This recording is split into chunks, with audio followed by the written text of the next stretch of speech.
वेद का, जो वेद का अपमान करते हैं, वेदों पर जो प्रहार करते हैं, वो भगवान का अपराध करते हैं। दूसरा, विप्रा, जो विप्र ब्राह्मण का अपराध करते हैं, वो परमात्मा की दृष्टि में अपराधी होते हैं। गावश्य, गऊ का जो अपराध करते हैं, गऊ को रोटी दिए बिना जो खाते हैं, वो गऊ का अपराध करते हैं। ध्यान से सुनना। किस किस के घर में दूध आता है? कौन कौन दूध पीता है? जवाब दो। दूध पीते हो? तो गाय का दूध तुम्हें चाहिए, पर गाय नहीं चाहिए। सेल्फिश हो गए नहीं? वही कंडीशन हो गई ना कि मां बाप की संपत्ति तो चाहिए, पर मां बाप नहीं चाहिए।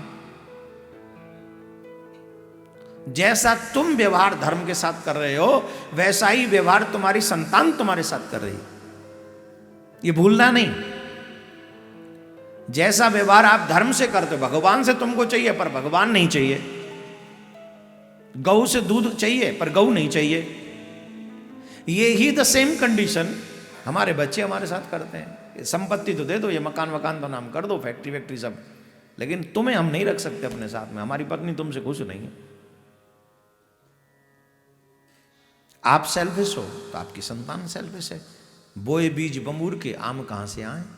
तुम धर्म के प्रति कुछ नहीं करना चाहते, तुम्हारी औलाद तुम्हारे लिए कुछ नहीं करना चाहती। क्यों? अंकुर तो तुम ही से प्राप्त हुआ उसे। इसलिए गाय की सेवा वेदों में हर जगह पर मानी गई।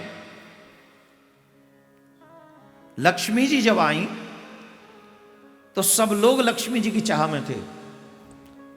बड़े बड़े देवता, बड़े बड़े ऋषि मुनि विद्वान, बड़े बड़े नाम हम किसी का नहीं लेंगे, सब लोग चाहते थे कि लक्ष्मी जी प्राप्त हो जाए। आप सब भी चाहते हैं लक्ष्मी जी प्राप्त हो जाए, चाहते हो कि नहीं? हाँ, कथा भी सुनने आए, तीर्थ भी करने आए, तो ठाकुर जी के चरणों में एक पेपर दे जाएंगे, ठाकुर जी थोड़ा ध्यान दे लेना।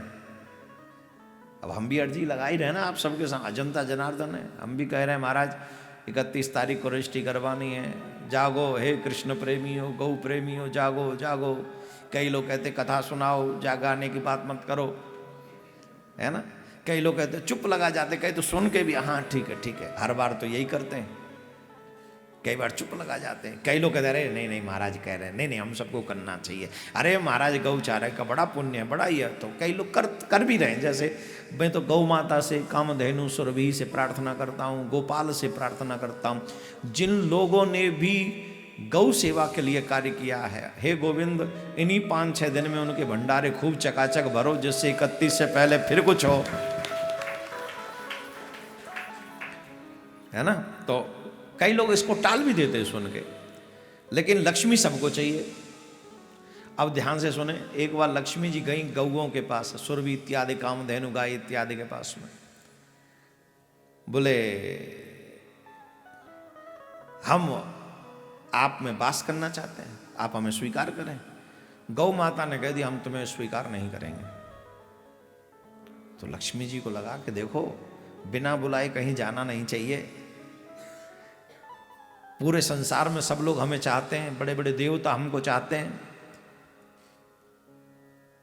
लेकिन हम बिना बुलाए गौ माता के पास में आ गए तो गौ माता हमारा तिरस्कार कर रही हैं। हम बिना बुलाए खुद से चल के आए और ये देखो हमें स्वीकार नहीं कर रही।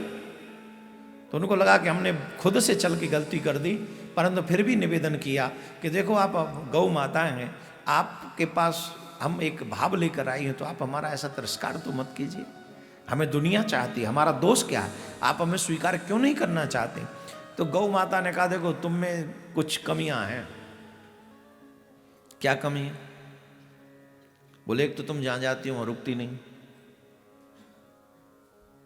हाँ या ना बोलो, परमानेंट नहीं रहती हो तुम किसी के, जहां पहुंची पता नहीं क्या, फिर वहां से कैसे निकल जाओ भगवान मालिक है। आती तो बड़ी सज धज के हो, लेकिन कब निकल जाओगी पता नहीं चलता है, तो आपका नाम ही चंचला है। दूसरे जिसके यहां जातियों से अभिमानी बना देती है। आप देख लेना संसार में जिनके पास भी 1 करोड़ प्लस है, करोड़ प्लस तो बहुत दूर की बात है, लाख भी अगर जेब में आ गए हों तो उसकी चाल बदल जाती है। घर अच्छा हो, गाड़ी अच्छी हो, काम अच्छा हो, पैसा अच्छा आ रहा हो, फिर वो धर्म कर्म को ध्यान में नहीं रहा। अरे क्या सब फालतू की बात है, टाइम नहीं हम पे। और कोई ज़्यादा डिवोटी भी हुआ तो कहे ठीक है अच्छा है, काम करो, इतना थोड़ा पंडित जी को कह दो अपने आप कर ले, पर मेरे पास पूजा में नहीं बैठ सकता मैं। कितने लोग तो हमें मिलते हैं, कथा तो कराना की इच्छा है महाराज, पर बैठ नहीं सकते पूजा में इतनी देर, काम बहुत है। फिर मत करावे, हम ही कर लेंगे पे आप। तो अभिमानी बना देती है लक्ष्मी, जिसके यहां भी जाती है। हाँ या ना? दूसरे अपनों से ही मुंह मोड़ लेती है। जिसके पास लक्ष्मी जाए उस अपने लोगों के आगे ये कड़ के बात करता हो, बड़ी खतरनाक। इसलिए गौ माता ने कहा हम तुम्हें स्वीकार नहीं करना चाहते। फिर भी लक्ष्मी माँ ने प्रार्थना की, बोले तो ठीक है तुम हमारे गोबर में निवास करो। तो लक्ष्मी माँ गोबर में निवास करती है। संत महात्मा भक्तों का यह मानना है जिस घर में गौ का गोबर गिरता है उस घर में कभी भी दरिद्रता नहीं आ सकती।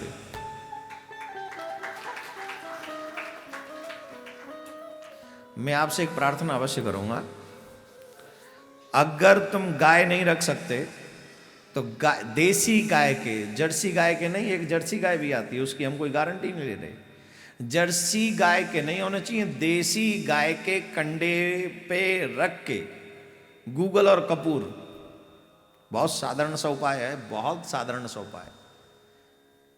सुबह शाम अपने घर में धूप दिया करो गूगल और कपूर से, लेकिन गाय का गोबर का कंडा होना चाहिए। कंडा को क्या बोलते? उपला, काउ, इंग्लिश में क्या बोलते? Cow dung. हाँ काउ डंग, देखो हमारी इंग्लिश ठीक है। तो गौ के गोबर का कंडा होना चाहिए, उसमें कपूर और गूगल रख के उसे धूप दे के फिर अपने घर में उसको धूप दो। आपके घर में अगर आपने 1 महीना ऐसा किया तो नेगेटिव एनर्जी नहीं रह सकती, कोई भागना ही पड़ेगा उनको आपका घर छोड़ के। जो लोग कहते हैं हम बीमार पड़े रहते हैं, हम ये करे रहते हैं, रोग लगे रहते हैं, जो कहते हैं कि हम महाराज हमारा कुछ हो ही नहीं पा रहा है, उन सब लोगों को 1 महीने सुबह शाम ये करना चाहिए। पैसा नहीं आ रहा है, रोज 1 महीना ये करो, लेकिन श्रद्धा से करो। अब बीच में ही छुड़वा देगी नेगेटिव एनर्जी, अगर पावरफुल हुई तुम्हारे घर में तो तुमसे 1 महीना होगा नहीं, सुबह शाम छूट जाएगा बीच में। जिद करके करो, आपके घर से सारी नेगेटिव एनर्जी भाग जाएगी।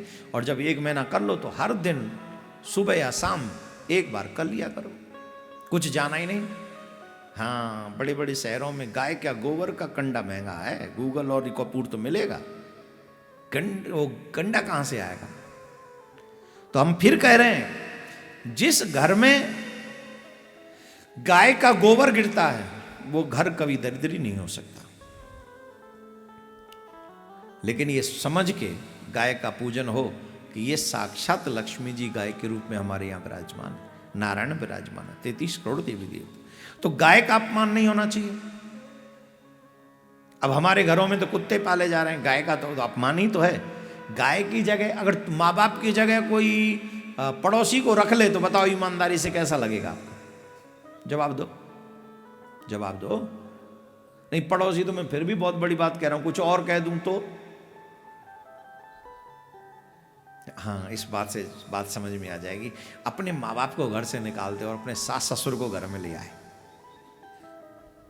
कईयों में रहते हैं ऐसे, अपने सास ससुर को घर में रखे, मम्मी पापा से कहे तुम जाओ, इनका कोई नहीं है मेरे सिवा।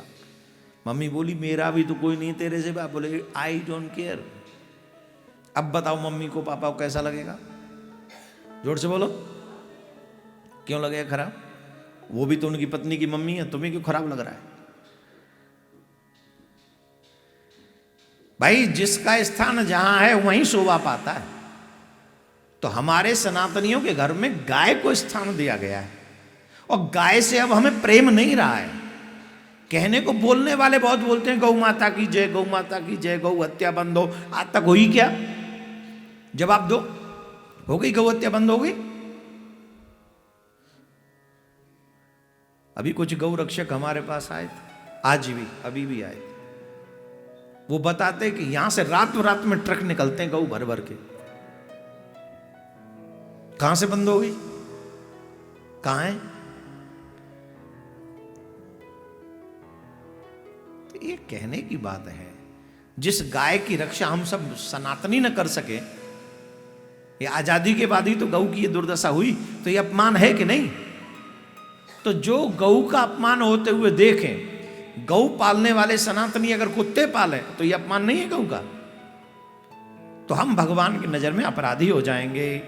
विप्रा गावस्य वेदस्य, जो वेदों पर प्रहार करते हैं, जो गायों पर अत्याचार करते हैं, जो तपस्वियों को सताते हैं, भगवान के दृष्टिकोण में अपराधी कौन है? जो सत्संगी है, जो तुम्हें भी अच्छा करने के लिए कहते हैं, तुम्हारे परिवार की भी चिंता करते हैं, तुम्हारे परिवारी जनों को भी सत्संगी बनाना चाहते हैं, लेकिन हम उन्हीं की निंदा करते हैं, हम उन्हीं को सताते हैं। ए बाबा जी खाली करो ये झोंपड़ी, चलो बहुत हो गया, क्या हटाओ चलो, क्यों तुमने ऐसा बोल दिया था वो ठीक नहीं है, ऐसे बोलने से क्या, चलो खाली करो ये सब। कोई ना कोई जुर्म लगा के, कोई ना कोई उल्टा सीधा या गाली गलौज दे के या उल्टा सीधा बोल के या पोस्ट लिख के, किसको बोले? उनको जो सबका भला चाहते हैं, जो सत्यवादी हैं, सत्संगी हैं, उनका अपमान जब व्यक्ति करता है तो परमात्मा रुष्ट होता है। तो समझ में आई, वेद की निंदा करने वाले से भगवान ना प्रसन्न रहते हैं, अप्रसन्न हो जाते हैं। गऊ का अपमान करने वाले से, अब जिसके घर में पहली रोटी गाय को नहीं जाती, ये अपमान ही है गाय का, तो भगवान रुष्ट हो जाएंगे। फिर जो तपस्वी हैं उनको सताने वाला, सत्य का आचरण जो नहीं करता, जो अच्छे आचरण नहीं करता, भगवान उससे भी रुष्ट हो जाते हैं। तो ये सब विषय मैंने आपको इसलिए बताए हैं जिससे आप सब ये समझे कि हम भगवान को प्रसन्न कैसे करें। गाय को प्रसन्न करो, भगवान प्रसन्न। वेद की वंदना करो, भगवान प्रसन्न। जीवन में सत्य बोलो, भगवान प्रसन्न। बड़ों का आदर करो, भगवान प्रसन्न। जो भजनानंदी हैं, जो तपस्वी हैं, जो सत्संगी हैं, जो तुम्हें सद्मार्ग बता रहे, उनकी सेवा करो, भगवान प्रसन्न। कोई विप्र मिल जाए, तिलक लगाओ, तुलसी धारण किया हो, भगवान का भजन करने वाला, पुराणों की कथा सुनाने वाला अगर कोई मिल जाए तो ये समझ लो कि साक्षात भगवान के दूत आ गए, उनका आदर करो, भगवान प्रसन्न। अरे चोर डकैत डाकुओं की बातें तुम लोग मान लेते हो